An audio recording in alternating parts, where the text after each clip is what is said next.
Okay, so today we're going to be continuing with our lecture. And today we're going to be covering Unit 1.6. It says to explain social and community issues in CSR.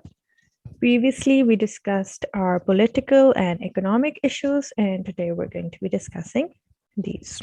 Okay, so for example, as we discussed, that CSR means that businesses or corporations, they are working for the community, such as volunteering, giving blood donations, working at a food bank or animal shelter, or it can even be like giving charity. So, supporting issues that affect the society, such as advocating political or social issues that can help others. So, in short, they are doing activities that involve the community to help them overall. For example, advocating for child labor laws, purchasing fair trade products, and recycling. So, there are many companies that are recycling nowadays, and they are giving, for example, I can give example of clothing brand Sapphire. What they did was that they started to use bags like clothing bags. So what they did was that the extra piece that was left from that is left in the factories when they're making their clothes, so they stitch it up and they make it into a bag. So that way they are recycling and they are not using plastic bags or even, brown paper bags, even though they are also, they also come under the recycling. But obviously, if you're using the cloth that is left over, then it is also a good idea. So, so that way what happened was that more people started to purchase from that company because it was giving back to the society. It was doing something different, something beneficial for the society. Then it talks about that, on the other hand, like small hotels and restaurants, they create wealth and jobs and improved living standards in the local communities. So, how are they creating wealth? That they are doing their business. How are they creating jobs? That they are employing people. And through employing people, they are improving their living standards, as now people have more money to spend. They are improving the living standards. On the other hand, their activities, successful businesses depend on the favorable conditions within the community. Like local authorities also have an important role in creating favorable conditions for successful business development and job creation. So obviously the government over there is also a huge part that helps the businesses to, achieve this CSR in makes it easy for these businesses to achieve CSR. In this sense, the success of the hotel or restaurants depends on the partnership between the local authority, businesses, and the interest of the local community. So, in short, it's saying that everyone is linked together: the government, the businesses, the society, the community, everyone. The contact between the hotel and restaurant managers with the local community is expressed in constant commitments to behave ethically and contribute to the economic development while improving the quality of life of employment and their families, the local community, and the society as a whole to seek the support and assistance. And this contact has two aspects of internal and external, which we're going to be discussing in the slides. So it only talks about that how a corporation or a business it's going to behave ethically and how it's going to be contributing to the society, as we have been discussing this again and again in this chapter, in this subject to be particular, the CSR, that corporate social responsibility. So now coming to the part, the internal. The social part of internal aspects include relations to the staff. So investments in the human resources of the company, payment, training, career development, social benefits, and problem solving related to the seasonal nature of employment in the sector, and offering healthy and safe working conditions to the employees.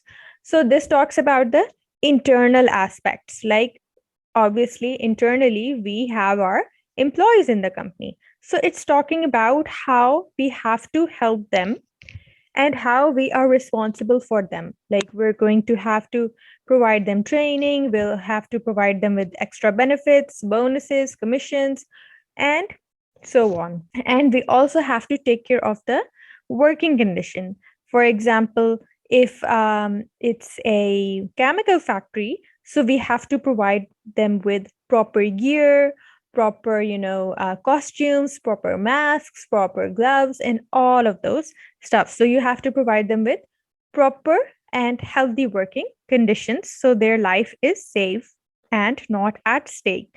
Then we talk about the external aspects that includes the relations to the communities out of the enterprise.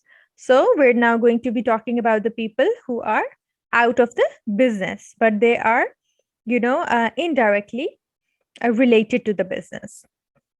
So, like our local community, the place where a company is located and where the workforce comes from. So, obviously, if it's located near a residential area, then it's not a good sign, because people are living there, and then there's always construction going on, or fumes and pollution is being produced by the company, and you have residential area over here, and there are kids playing, there are parks over there.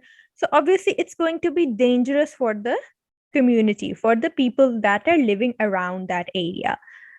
Then we have local companies, businesses, and non-profit organizations. So obviously, what you have to do is that you have to have like proper relationships with other businesses as well, because it's going to help you build better relationships, and you can even have like joint ventures with them. Joint ventures mean that you could have like proper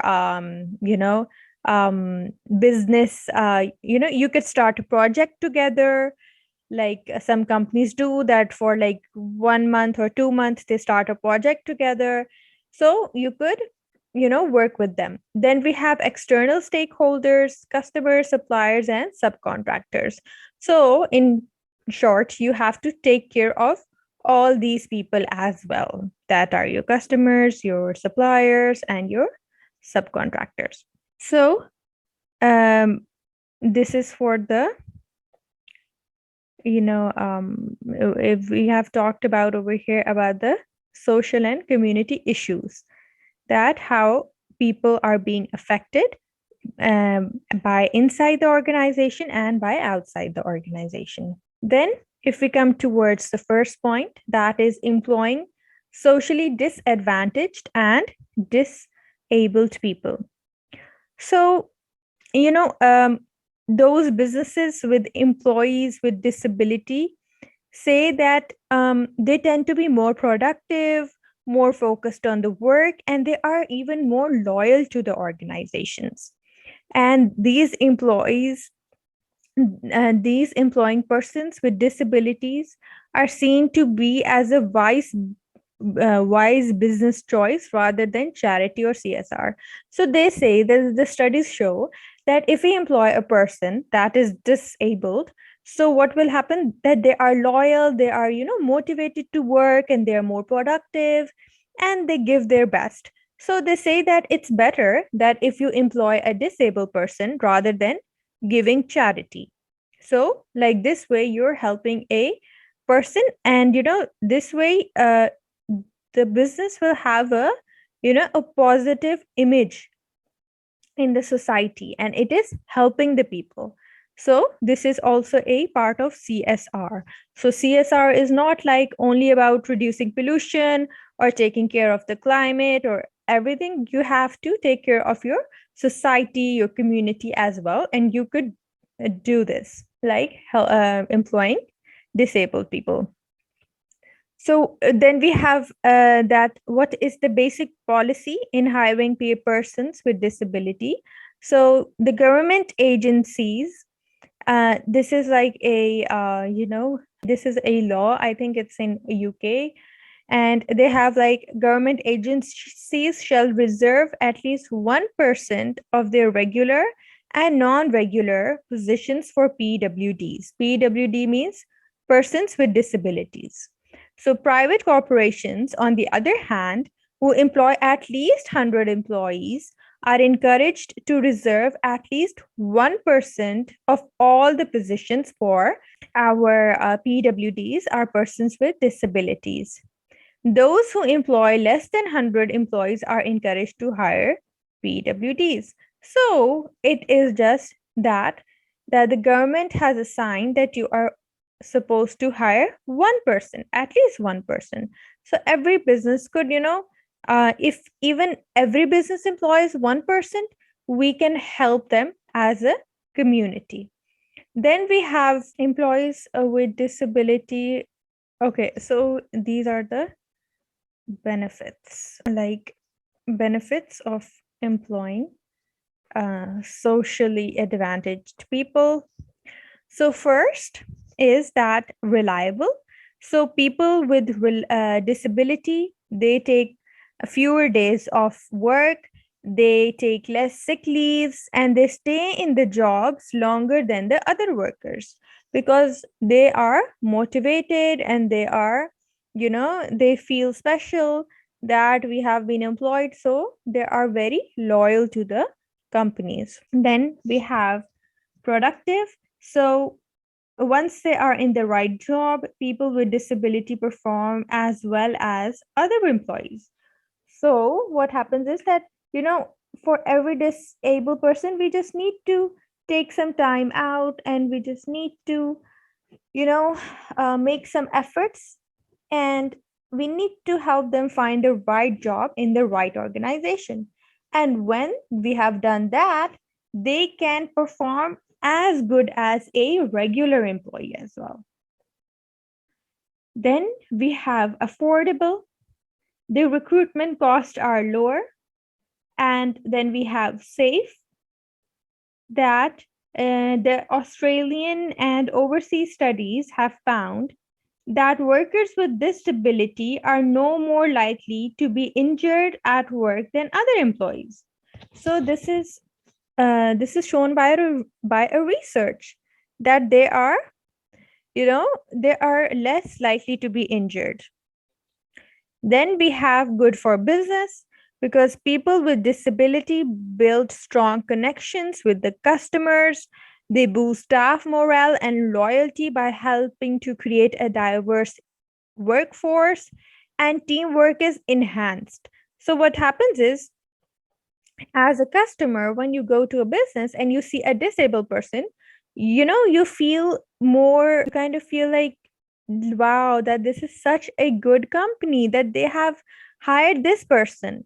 So you feel empathetic towards that person, and you feel empathetic towards the company, and you feel that, okay, this company is good and I would like to come to this business again and buy from them again, because they are helping these disabled people.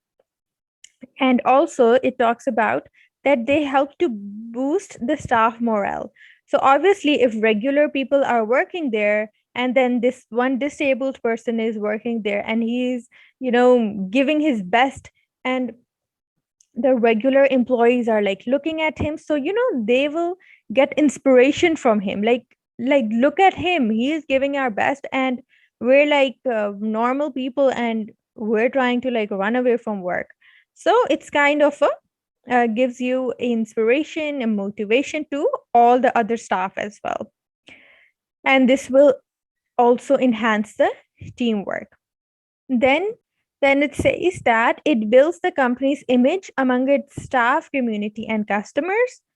By ensuring that your workforce reflects the community, it serves you with more likely to deliver services that are inclusive to all.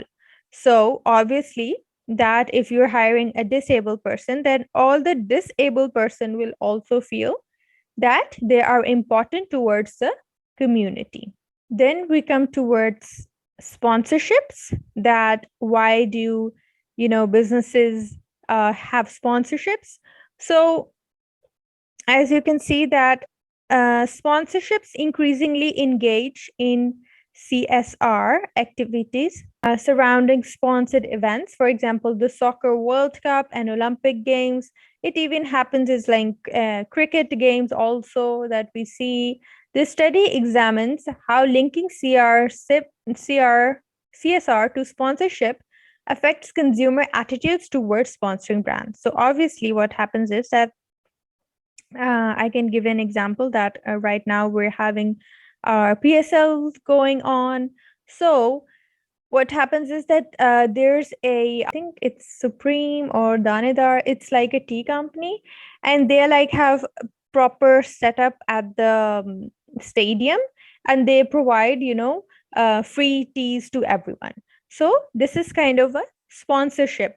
So this way, the company is, getting recognized, and it's giving brand awareness, and obviously people are seeing that okay, this company is kind of good, and they will try to like, when these people who are drinking tea from there will go back after the matches, and when they will go in the grocery shop, they will see that brand again and again. They will try to buy it because a memory will resonate with them. So it creates brand image, it creates brand awareness, it creates a good relationship with the customers. So that is why sponsorships are really important, as they affect the consumer attitudes and behaviors. Then we talk about that a CSR is means that self-policing and adherence to legal, ethical, environmental, and international standards throughout the entire organization and its activities. So you have to take care of all the activities that you are doing inside and outside the organization. A more visible application of CSR in a company is active involvement in supporting community, state, regional, national, and international causes. Companies do this through corporate philanthropy, cause related marketing, and sponsorship. The CSR Enlightened organization is dedicated to supporting individuals, the planet, and their profits. So obviously, as we have discussed, that they involve the community, the state, in regional on a regional level, national level, and for different causes. And this will help the organization to support individuals, the planet, and obviously, if they're going to be supporting all of these things, then the customers will be supporting them and their profits will increase. Why do companies sponsor non-profit events? There are a variety of reasons that motivate corporate sponsorship.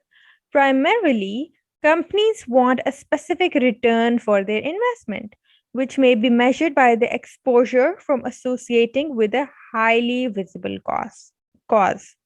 Achieving greater brand awareness, building brand awareness in a particular demographic or niche market, and increasing sales. So, this could be the example that there's a nonprofit organization, and what will happen that, yeah, so yeah, there's was an example of there's a company of phones, like the bed phones that you sleep on, multi-phone.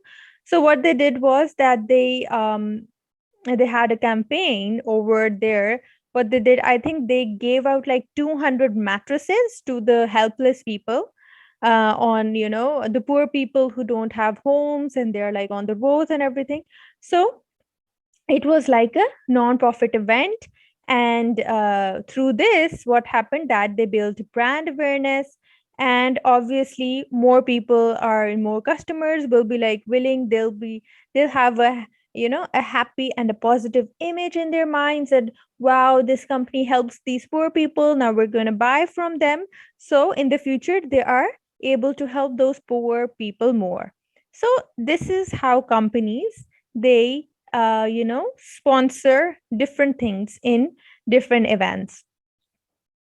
Now we talk about knowing what motivates your list of potential corporations to become sponsors can help you customize your approach to courting them.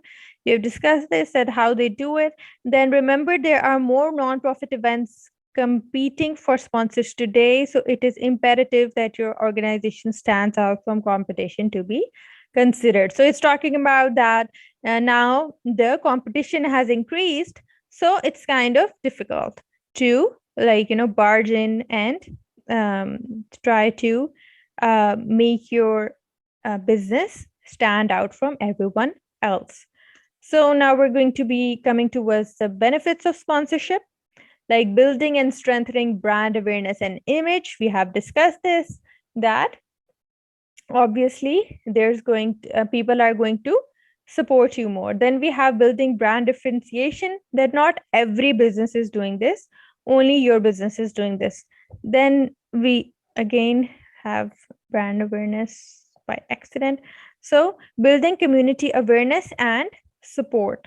Community awareness, obviously, if you're going to be helping out here and there, then you're going to be awareing the people about your company, and people are going to support you. Then demonstrating CSR and building goodwill by supporting an important cause. So obviously, if you're helping out people, for example, if we took that multi-foam example, that giving to the poor, so obviously it's going to build goodwill. So goodwill is like you have the image, it's like the people who are loyal to the company, the image of the company, and this goodwill, it can be transformed into monetary as well. Like for example, if you're selling your company, you're going to be selling everything that is like tangible, but goodwill is something that is intangible. You can't see it, but you can like charge a price for it. For example, if we buy Nike shoes, okay, so the shoe itself is for like 7,000 rupees only, but Nike is giving it us for 22,000. Why? Because it has a brand image, that is its goodwill, so it can charge us money and we will still buy it. So this is what is goodwill. So when you're helping out, so what happens that you're able to build goodwill in the society, and you can charge you can increase your prices at the end, you can increase your revenues and your profits. Then we have increasing product sales. Obviously, when you're having sponsorships, people are going to buy more from you.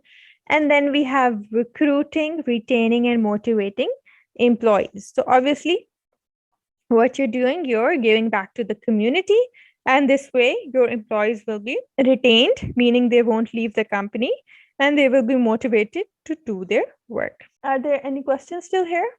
No, ma'am, it's clear. Okay, great. Then we have part C, that is to encourage education and training. So this is also a social and community issue in CSR. So why is education important in CSR? So CSR education programs can play an important role in this movement towards involving the whole child. So for example, what happens is sometimes what companies do is that they sponsor the education of a child. They can be used as a teaching tool, and in some cases even incorporated into the curriculum. They can aid in social emotional learning by developing empathy and caring for others. So for example, it can be in the sense that the company is providing education to its own employees. It can do that, or it can do is that it could take a underprivileged child, and they can take up the expenses for that child, that okay, we're going to help this child study.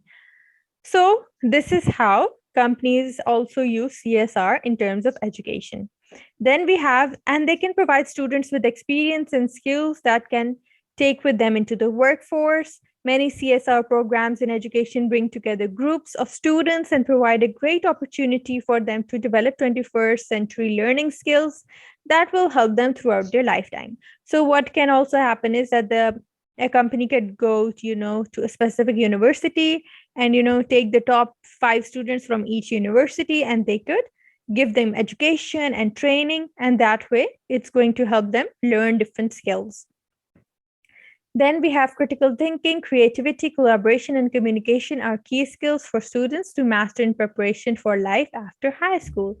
So, these are a few points about how businesses can help employees and the people in the people in the community towards education and training.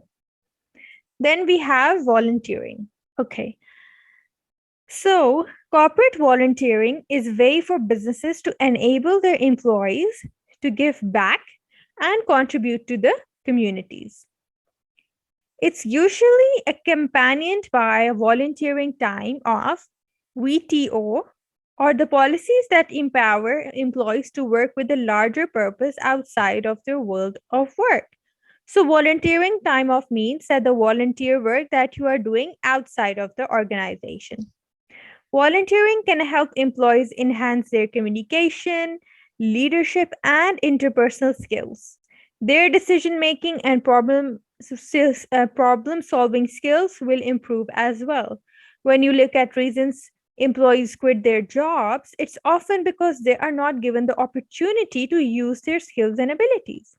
So, for example, if you're working in an organization and not everyone gets a chance to use their skills and abilities. It's like, not even if you're studying in a university or whatever and you're in a class, so not everyone will get a chance to show their skills and talk about their ideas and show their abilities.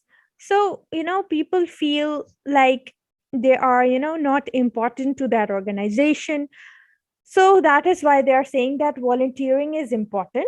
So the people who are unable to show it in the organization, they can show it outside and it will help them to, be motivated.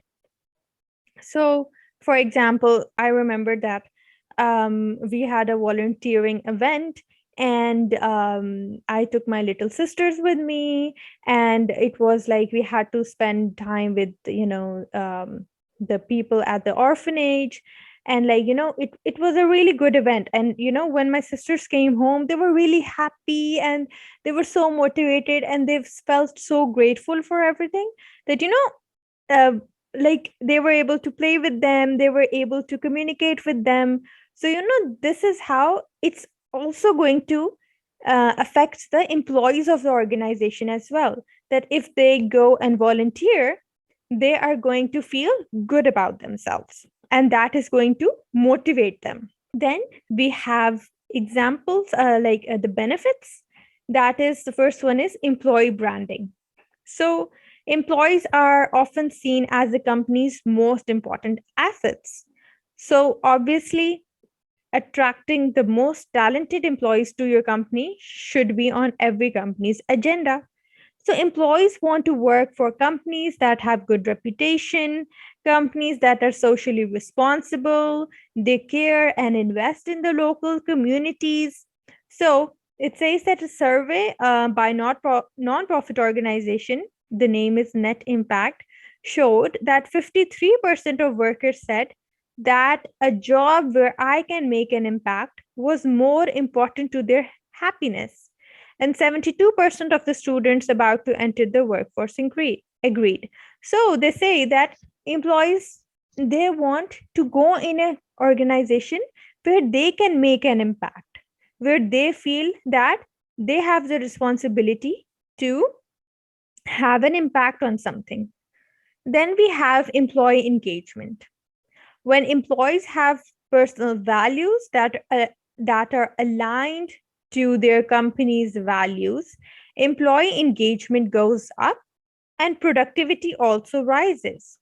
Companies that have successfully implemented a CSR strategy, engaged with employees to find out what issues are important to them in their local community, and implement volunteering as well as the CSR programs, they have seen that there has been a significant increase in job retention, job satisfaction, and job motivation.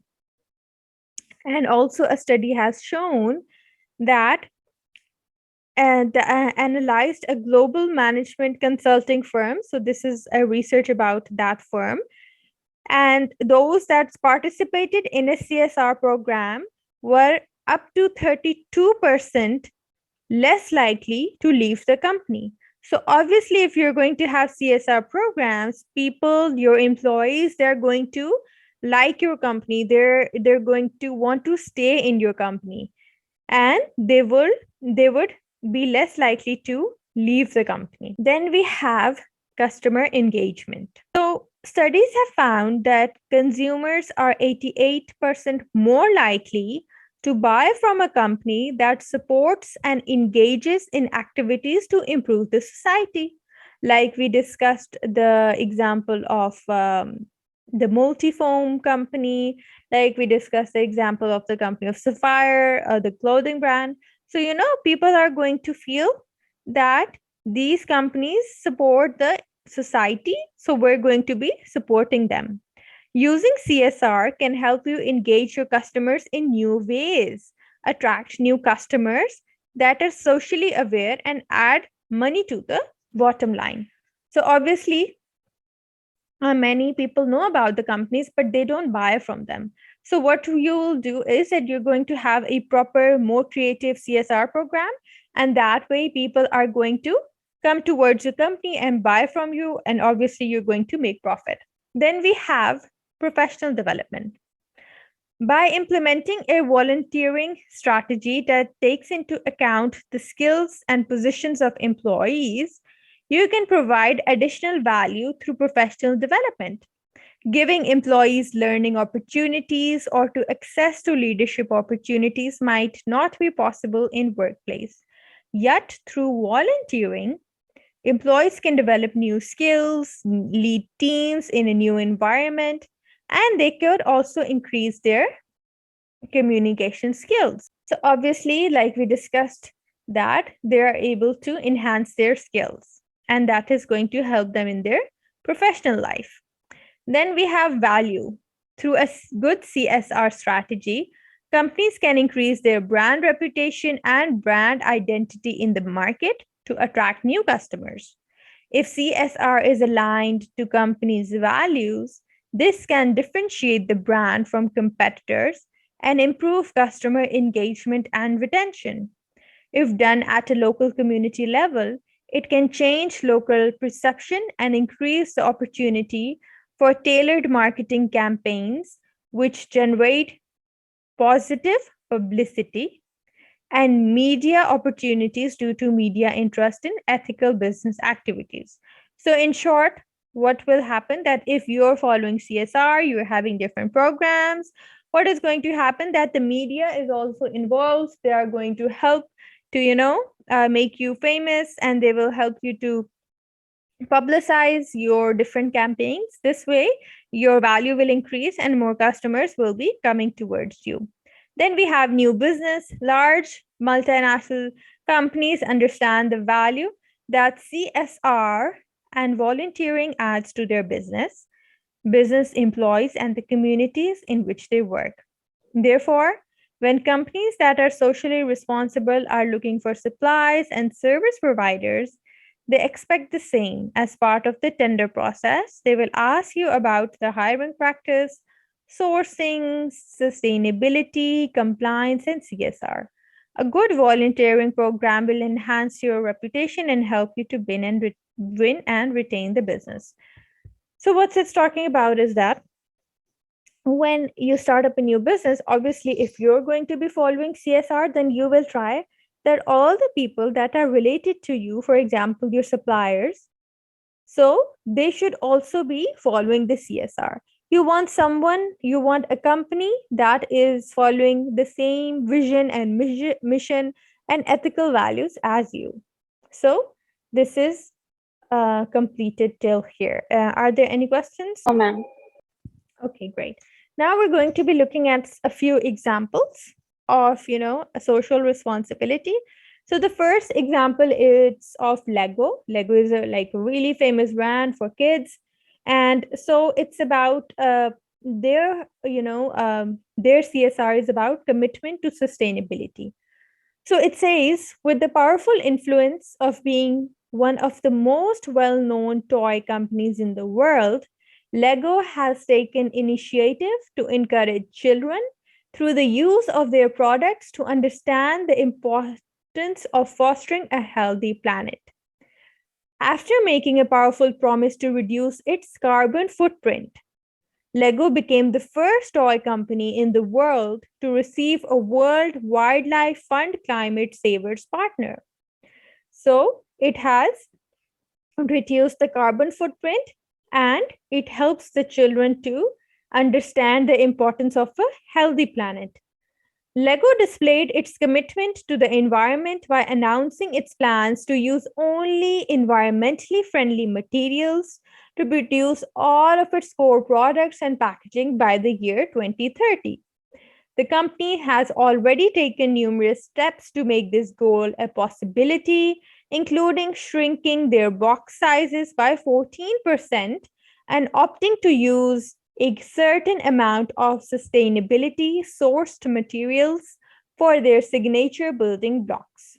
So, this is how they are trying to give back to the society by saving the cost, by using proper materials that are not harmful towards the society. Then coming towards the next example, we also know about the big hotels that are all around the world, the Hilton chain.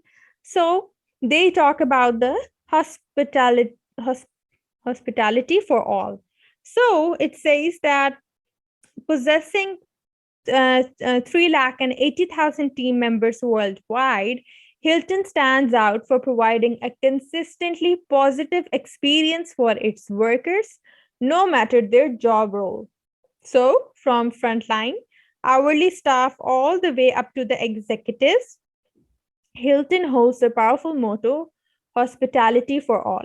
So, what they're doing, they are providing a very good environment to the employees. So, over here, Lego was, providing they were reducing the harmful effects on the climate, and it is part of CSR, obviously. And over here, they are talking about how they are providing proper, working conditions to their employees. So, this is also a part of CSR. The company understands the value of its employees and accepts that any interaction between frontline staff and the customers has a significant impact on the overall customer experience. Hilton recognizes that a significant amount of its success can be found in the way it treats its employees.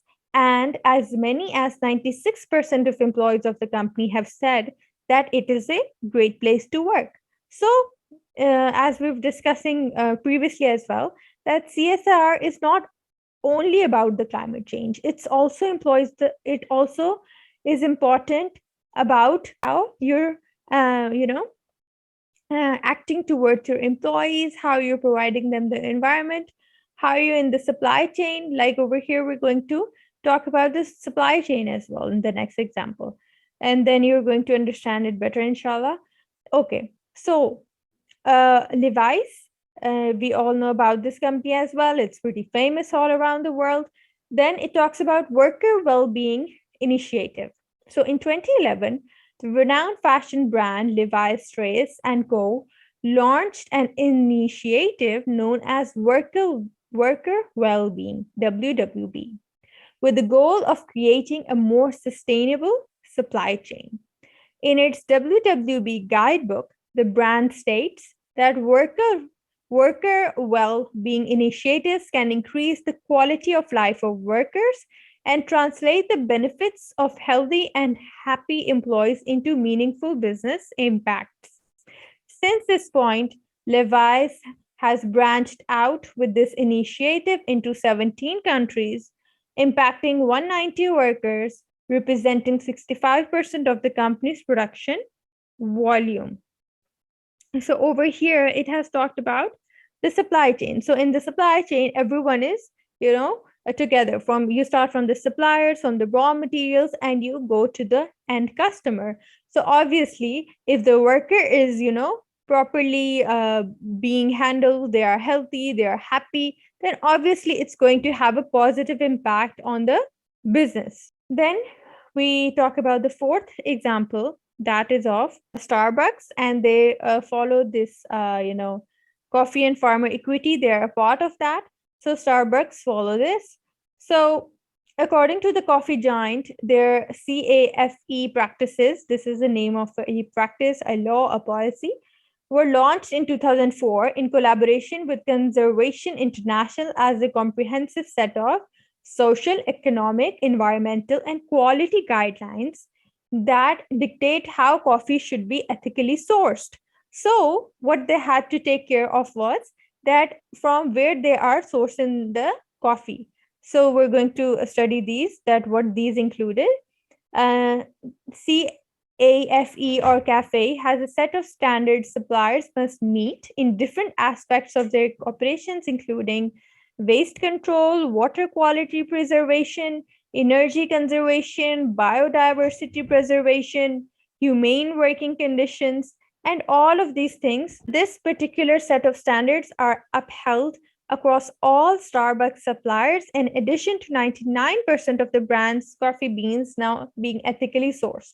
So, what happens is that they have to follow all of these, standards, that they don't have to waste, they have to save water, they have to save energy, they have to, use biodegradable product cups or whatever they're serving in, and humane working conditions, meaning there's no child labor, or if there are workers or employees working, they have to be good working conditions and a safe environment. So this is these are all the examples of how CSR works in different ways. It could be like we've discussing from before. It could be, wait, how many types have we studied? Let me see. It was, so we talked about the environmental issues, we talked about the economic issues, the political issues, we talked about fair trade, we talked about community and social issues. So all of these issues, they are a part of CSR. And there are numerous examples online as well. If you want to go and search about them, you could also search about them as well. So over here, your unit 1 of CSR has been complete. So are there any questions that you might want to ask? So coming towards unit number 2, now over here, we have to understand the impact of corporate social responsibility policy on different stakeholders. So stakeholders are all the people that are involved with the business directly or indirectly. That we have also discussed it before, like the customers, the government, all the people that are involved indirectly or directly with the business. Okay, so the first one is to assess the benefits of CSR to employees. Okay, so the first one is improved working conditions. So we have been discussing this again and again, that the conditions in a company should be healthy and safe for the workers. Then we have lack of discrimination. So there shouldn't be any discrimination. There should be equal employment laws, females, males, everyone should be given an opportunity, even the disabled people as well, like we discussed. So there should be lack of discrimination. So these are like the benefits, that because of CSR, we have these benefits. Then we have compliance with legislation. Obviously, if you're following CSR, you have to follow some rules and regulations. So that is how obviously your customers will also have a positive impact, that they will feel that this company is really good as they are following the legislations and rules. Then we talk about the whistleblowing policy. As a whistleblower, a employee is, protected by the law, and it says that you should not be treated unfairly or lose your job because you blow the whistle. So blow the whistle means that you can raise your voice and you're concerned at any time about an incident that has happened in the past, that is maybe happening right now, and that you believe will happen in the future.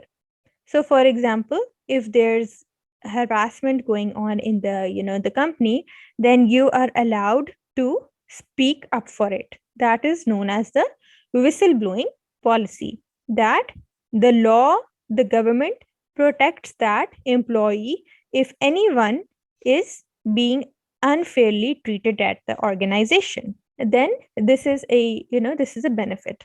Then we talk about increased organizational citizenship behaviors and improved employee relationships.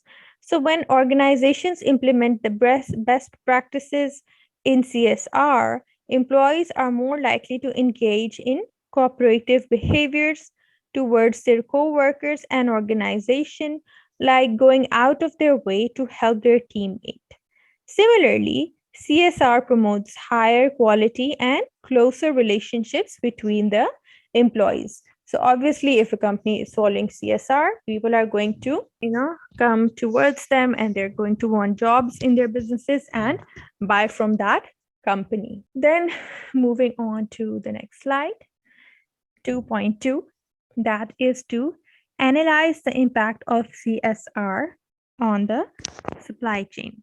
In simplest forms, a supply chain is the activities that are required by the organization to deliver goods or services to the customer. So a supply chain is a focus on the core activities within our organization required to convert raw materials or components parts through to finished products or services. So you're starting from the raw material, you're starting from the supplier, then you're coming towards the manufacturer, then you're coming towards the distributor, then you're coming towards the retailer, the wholesalers, and then you come towards the customer. So it's a proper supply chain. So it is saying that how can CSR affect it? That how can we make our supply chain also, better through the help of CSR. So CSR that expands the company, on the other hand, can benefit the entire supply chain by increasing competitiveness and strengthening the supply chain itself. This means that promotion of supply chain CSR not only increases competitiveness for services and products, but also increases positive social and environmental impacts. So obviously, many companies, many governments, many customers, they are also like concerned with the company's CSR as well. Like we talked about sourcing, that if you're sourcing your coffee, then where are you sourcing from? How are you sourcing from? So that is why supply chain is also, it is very important to employ CSR into your supply chain. So the first thing is ethics in production. So ethics in production is like a part of a business ethic that is meant to ensure that the production function or production activities are not damaging to the consumer or the society. Like if you're producing something, it should be not harmful to the society. Like other ethics, there is a certain code of conduct or standards to be followed. However, ensuring that the ethics are complied with it often is difficult. So, for example, we could take the example over here of animal testing, that many people don't buy products from companies that do animal testing. So, this is an example of ethics in production. Then we talk about response in ethics and production. It can also come the example can also come of child labor, that if coffee beans are being picked by the child or children, customers will not want to buy from them. Then we have responsible sourcing. So it is when a business ensures that they source their products and services ethically and sustainability throughout each tier of supply chain. So sourcing this over here. Okay, so over here, the coffee example will fit more well because they are sourcing from there. They are purchasing from there.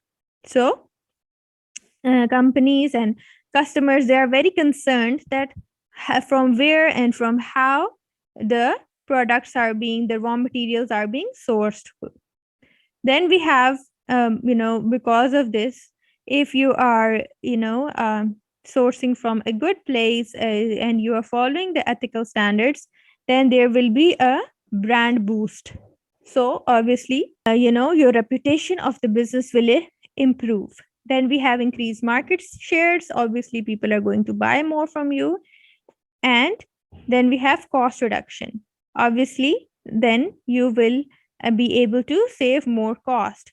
If you're sourcing from, like, you're not following the standards, then obviously you're going to be fined, and you will have to, money will be charged.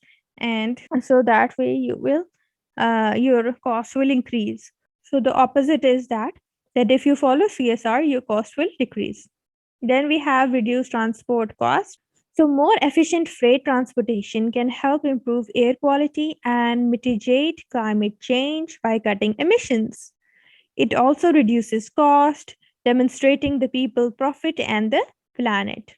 Principles fundamental Principle fundamental is to be good. It also means that the source of harmful emissions, including like carbon dioxide and black carbon, nitrogen oxide, and particular matters, carbon dioxide and black carbon are greenhouse gases, and they are major contributors to the climate change.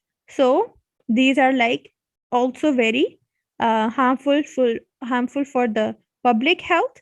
And so,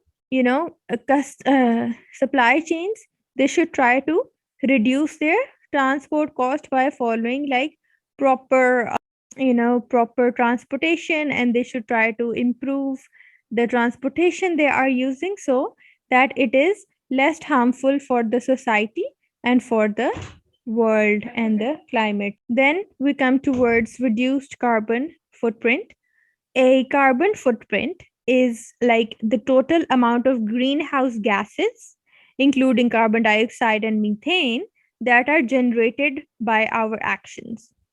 So a study shows that an average carbon footprint for a person in US is 16 tons, one of the highest rates in the world.